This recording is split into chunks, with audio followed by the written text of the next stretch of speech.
Hello friends, welcome to my YouTube channel KL study friends. यहाँ पर हम देखने वाले हैं आपके सीटेट 28 जनवरी फर्स्ट शिफ्ट में किस किस टॉपिक से क्वेश्चन पूछे गए हैं। और ये वो क्वेश्चन है जो आपके क्वेश्चन मतलब एग्जाम्स पेपर में आए थे उसके इर्द गिर्द, ठीक है। क्योंकि हूबहू वही लैंग्वेज नहीं है, लेकिन जिस जिस टॉपिक से आपके क्वेश्चन कवर किए गए हैं तो वो सारे टॉपिक के यहाँ पर हमने क्वेश्चन लिए हुए हैं। तो आप यहाँ से अंदाज़ा लगा सकते हैं कि जो क्वेश्चन है वो किस तरीके से पूछे जा रहे हैं, ठीक है। यदि आपको कोई क्वेश्चन पता है तो आप कमेंट्स में भी बता सकते हैं। तो पहला क्वेश्चन जो है आपका वो आया है आपका घड़ी से, ठीक है। तो क्या क्वेश्चन आया है कि घड़ी में मिनट की सुई 3 पर है और घंटे की सुई 4 पर है, तो घड़ी में कितना बज रहा होगा। तो सबसे पहले आपको बता दें कि इसे आप कैसे सॉल्व करिए। सबसे पहले एक आप घड़ी बनाएंगे, ठीक है, और इसमें आप दर्शा लेंगे कि ये 12 है, यहाँ 1 होगा, 2, ठीक है, 3, फिर 4 होगा, 5, 6, 7, 8, 9, 10, इस तरीके से, ठीक है। तो यहाँ हमें बताना था कि आपकी जो मिनट की सुई है वो किस पर है, 3 पर है, यहाँ है, ठीक है, ये मिनट की सुई हो गई।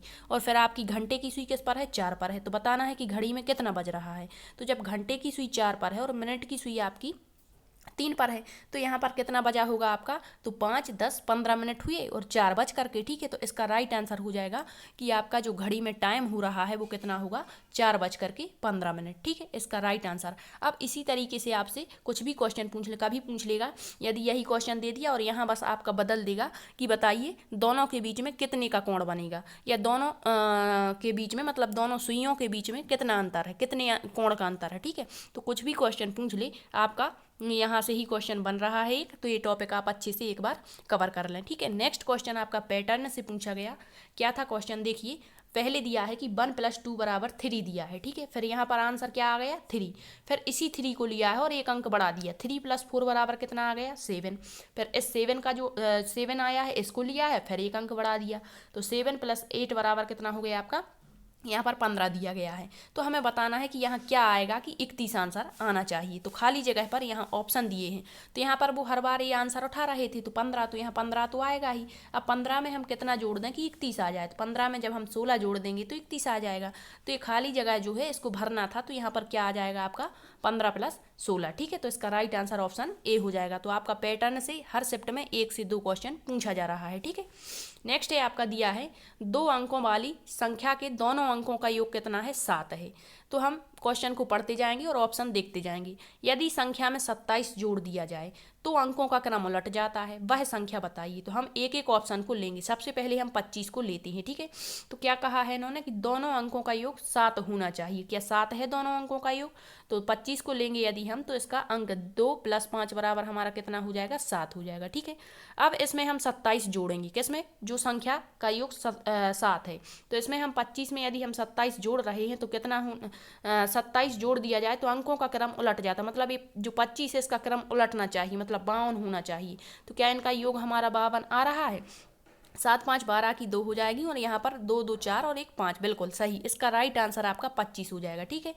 तो मतलब आप यदि ये लेते हैं 52, तो इसका भी योग 7 है। इसमें फिर हम 27 जोड़ेंगे तो 7 और 2 9 हो जाएगा, 5 और 2 7 हो जाएगा। क्या इसको उलटने से हमारा ये अंक आ रहा है, नहीं, तो ये गलत हो जाएगा, ठीक है। तो इस तरीके से आपको ऑप्शन रख के देखना था। तो यहाँ पर इसका जो राइट आंसर है वो ऑप्शन ए हो जाएगा, 25।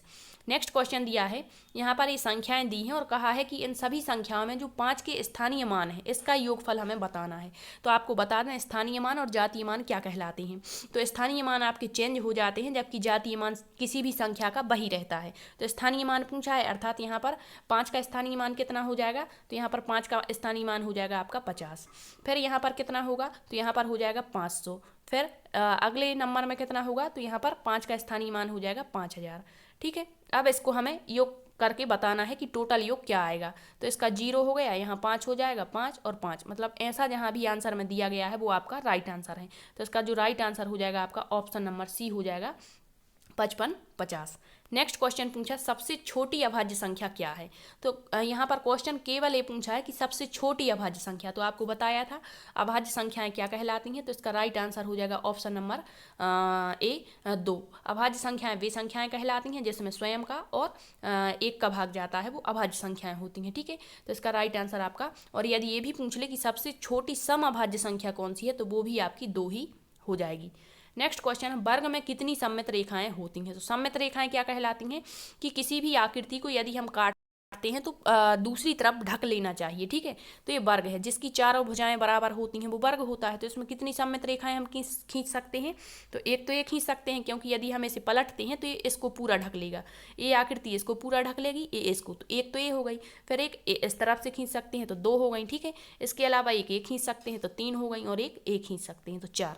तो जो वर्ग होता है इसमें कितनी सममित रेखाएं होती हैं आपकी? 4। इसका राइट आंसर आपका ऑप्शन 4 हो जाएगा। इसी तरीके से आपसे पूछ सकता है व्रत में या फिर जीरो में कितनी सममित रेखाएं होती हैं? तो इसमें तो हम अनंत सममित रेखाएं खींच सकते हैं, ठीक है। तो ये आकृतियों में और आपकी नंबर्स में पूछी जाती हैं कि किसमें कितनी सममित रेखाएं होती हैं। नेक्स्ट है आपका 6/5 में कितना 1/10 है। ये क्वेश्चन भी आपका हर शिफ्ट में पूछा जा रहा है।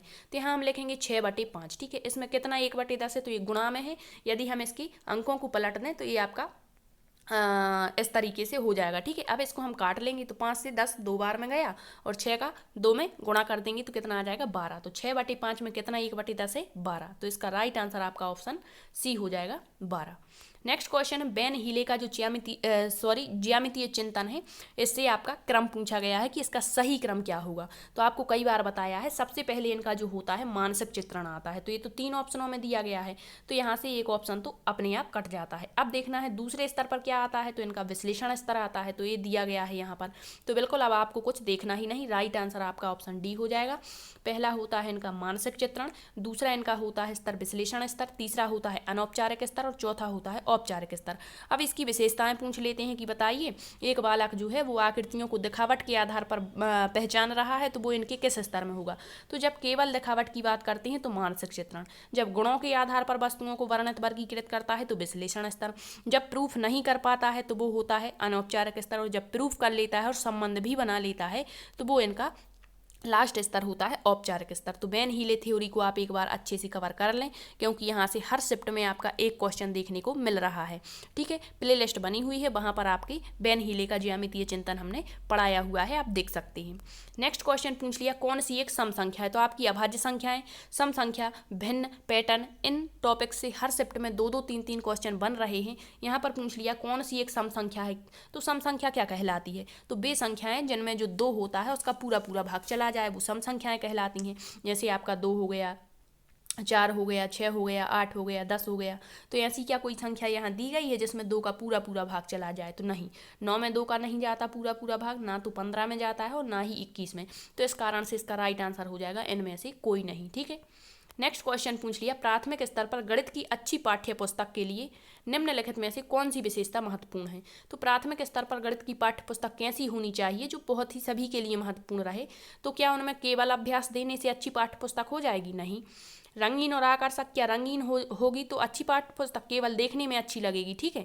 और यहाँ मोटी और बड़ी से कोई मतलब नहीं है, इसका राइट आंसर है उसमें जो अवधारणाएं दी गई हैं उनका परिचय संदर्भों के द्वारा दिया जाना चाहिए। इसका मतलब क्या है कि संदर्भ का मतलब है कि जो भी उसमें अवधारणाएं दी गई हैं या जो भी उसमें मटेरियल है उसको बच्चों के संदर्भ से जोड़ते हुए, बच्चों के दैनिक जीवन से जोड़ते हुए यदि हम पढ़ाते हैं तो वो पाठ्य पुस्तक बहुत ही इंपॉर्टेंट मानी जाएगी। तो इसका राइट आंसर आपका ऑप्शन ए। और फिलहाल वर्तमान में हमारी जो शिक्षा प्रणाली है वो भी बाल केंद्रित ही है, बालकों की इच्छाओं, रुचियों, जिज्ञासाओं को ध्यान में रखते हुए तैयार की जाती है।